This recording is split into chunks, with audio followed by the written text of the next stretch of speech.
Amigos televidentes, el presidente de la República, Lenín Moreno, derogó el decreto 883 que eliminaba el subsidio a los combustibles. ¿Cuáles serán los primeros efectos? Es lo que le preguntamos a nuestro invitado de este día, el economista Francisco Suet, decano de la Facultad de Economía de la UES y exministro de Finanzas. Gracias por acompañarnos. Buenos días y bienvenido. ¿Cuáles serán los efectos y las primeras consecuencias de la derogatoria del decreto 883? ¿Acaso hemos entrado en un retroceso? Sí, hemos retrocedido y es una lástima lo que ha ocurrido. Primero porque la medida se tomó no como consecuencia de un pedido del Fondo Monetario, sino como una necesidad de la economía ecuatoriana, no solamente del gobierno, sino de la economía en general, porque este subsidio representa una carga bastante pesada y regresiva, porque favorece a quienes más consumen combustible, y quienes más consumen combustible son quienes más ingresos tienen. Primero. Segundo, ha costado probablemente en exceso de 2.000 millones de dólares. La economía tenía una tasa negativa de crecimiento antes de, ahora con una pérdida adicional de esta magnitud, el problema se vuelve más apremiante y eso naturalmente afecta la creación del empleo, ¿no? Porque si no hay inversión, si la inversión se ha destruido o la han destruido, pues los costos a incurrirse son costos de producción, llamemos así, innecesaria. No se añade, simplemente se trata de recuperar. Yo lo escucho y ya no sé qué pensar o qué creer, porque en la noche del diálogo por la paz, el dirigente indígena Leonidas Issa decía todo lo contrario. Decía que al eliminar estos subsidios se podía, a través de otras vías, recuperar y tener recursos frescos para el Estado ecuatoriano y que eso en nada iba a afectar el déficit fiscal. ¿Identificó las otras vías?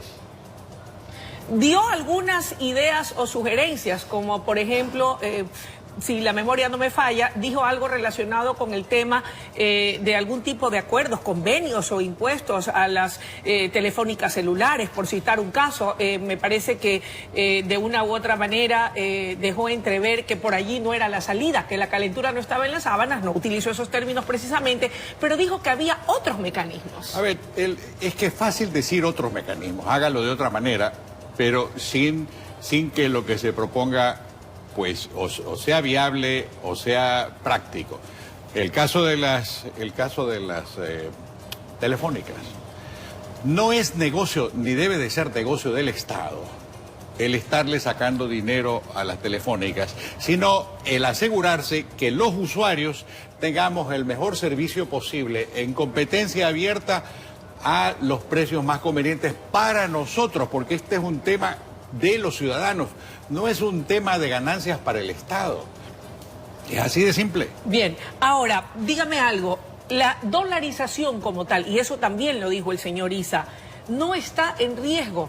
¿Es verdad que no corre riesgo la dolarización? Lo opuesto fue el testimonio que dijera el ministro de Finanzas, que dijo que el hecho de que el combustible subsidiado se vaya por las fronteras vía contrabando era desangrar la dolarización. Bueno, es desangrar la economía. La dolarización es un sistema de pagos, es un régimen monetario que se ha establecido. La dolarización no necesita protectores. Los protectores somos cada uno de nosotros, felizmente, que actuando con tranquilidad tomamos las decisiones económicas respecto a lo que tenemos en el bolsillo. Ahora, como está el panorama, derogado el decreto 883 y trabajándose en el nuevo decreto que, según han dicho, debe incluir una política de subsidios que permita focalizarlo, racionalizarlo adecuadamente para que vaya verdaderamente a beneficiar a los más desposeídos y no favorezca a las mafias y a los contrabandos. Luisa, hace 30 años están hablando de eso y no es práctico, porque no es la forma de hacerlo. La única manera de hacerlo, si se lo quisiese hacer, sería indirectamente. ¿Cómo?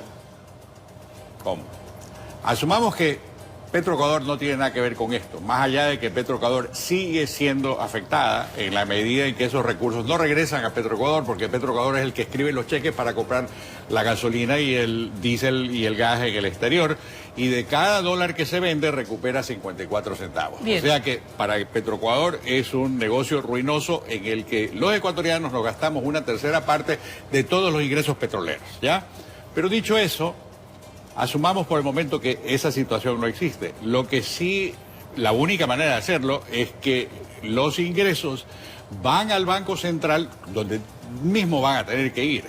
¿A qué cuentas? A las cuentas de todos aquellos entes gubernamentales, ministerios, etcétera, que perdieron recursos cuando el señor Correa se llevó 10.000 millones de dólares del Banco Central y dejaron programas de inversión inconclusos. Entonces, ahora, por ejemplo, si el Ministerio de Educación, el Ministerio de Obras Públicas y todos los ministerios que hacen inversión recuperan esos fondos, la idea es que esas inversiones vayan, esas sí, focalizadas y dirigidas. ¿Se podrá a través de esa focalización o racionalización o esa política de subsidio obtener esos 1.300 millones de dólares más o menos que se iban a obtener con la eliminación del subsidio? Bueno, es que, a ver, la idea es que los precios de la gasolina y el diésel no varían de lo que estaban anteriormente, porque, repito, si cree por un momento que se puede, porque el carro es blanco, le cobro un precio, porque el carro es negro, le cobro otro precio, porque tiene un tamaño X, le cobro tanto, etcétera. Vamos a seguir con la misma clase de economía distorsionada, improductiva, incapaz de generar empleo que tenemos. Ok, si no es mediante esta vía, ¿qué otros mecanismos, y usted fue ministro de Finanzas, tiene el actual gobierno a través del secretario de esa cartera de Estado para poder obtener recursos y poder disminuir el alto déficit fiscal que tiene el Ecuador? Bueno, primero, lo que acabamos de hablar. Bien. Yo creo que esos 1.300 millones tienen posibilidades de mantenerse, habida cuenta de que yo creo que existe una aceptación, digamos así, en una masa crítica de opinión que acepta esos precios y que podría aceptar adicionalmente un mecanismo como el que yo le estoy Perfecto. Planteando. Aparte de eso, otra tara fiscal reside en las empresas públicas. Entonces, las empresas públicas, lo que tiene que hacer el Estado es monetizar esos activos. ¿Qué quiero decir con esto? Se puede delegar la administración, se puede hacer concesión o se puede vender, dependiendo de cuál sea la situación, en condiciones de transparencia y en condiciones competitivas, de suerte tal que el Estado recupere esos activos, los monetice y, es más, en las ventas pueda tener ingresos de impuestos. Ahora, economista Suet, ¿qué va a pasar y cómo queda nuestra relación con el Fondo Monetario Internacional luego de que se anuncia una medida de eliminación de subsidios y luego se da marcha atrás?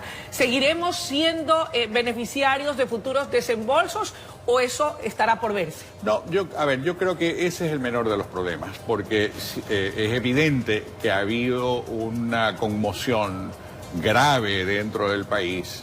Que pudo costarle hasta su orden constitucional. Así es, y que está asociado con esta circunstancia del Fondo Monetario. Eso lo que llama la atención es sobre la necesidad de replantear ese acuerdo, y un ministro de Finanzas que sabe su oficio lo puede hacer. ¿Cree que debió, antes de emitirse ese decreto que ahora ha sido derogado, no sé, socializárselo de mejor manera, hacer un mejor planteamiento? ¿Hubo errores? Fue muy mal hecho. Es el ejemplo de cómo no hacer las cosas. ¿Cómo debió hacerse? Porque, primero porque se tenía que tener una idea de conjunto. En otras palabras, si yo hago este ajuste por un lado, ¿qué compensaciones hago por el otro lado? Que se pueden anunciar el mismo momento, de suerte tal que el golpe, entre comillas, sea más suave. Primera cosa. Segundo, que se tiene que tener toda una planificación estratégica de resistencia y de aguante en caso de que haya disturbios. ¿Cómo se controlan los disturbios? ¿Qué áreas son aquellas que son sensibles a la destrucción, a la obstrucción, etcétera. ¿Cómo defiendo el deseo de la gran mayoría de los ecuatorianos de seguir produciendo y seguir trabajando? Esas cosas no existieron para nada. ¿Cuánto Luisa, tiempo nos tomará recuperarnos? ¿recuperar qué cosa? Todo lo que hemos perdido. Bueno, espero que se lo pueda recuperar en unos 18 o 24 meses. Economista, lamentablemente el tiempo es nuestro peor enemigo en televisión, pero creo que hemos sacado aquello medular y lo más importante. Le sacamos agua a la piedra. Así es. Gracias por haber estado con nosotros. Amables televidentes, hemos escuchado los criterios del economista Francisco Suet, exministro de Finanzas, resumiendo en pocas palabras un análisis de la situación económica actual, de los efectos de la derogatoria del decreto 883 y de cuáles son las otras alternativas para poder reducir el déficit fiscal. Momento de una breve pausa y enseguida regresamos con mucho más desde la noticia Primera Emisión.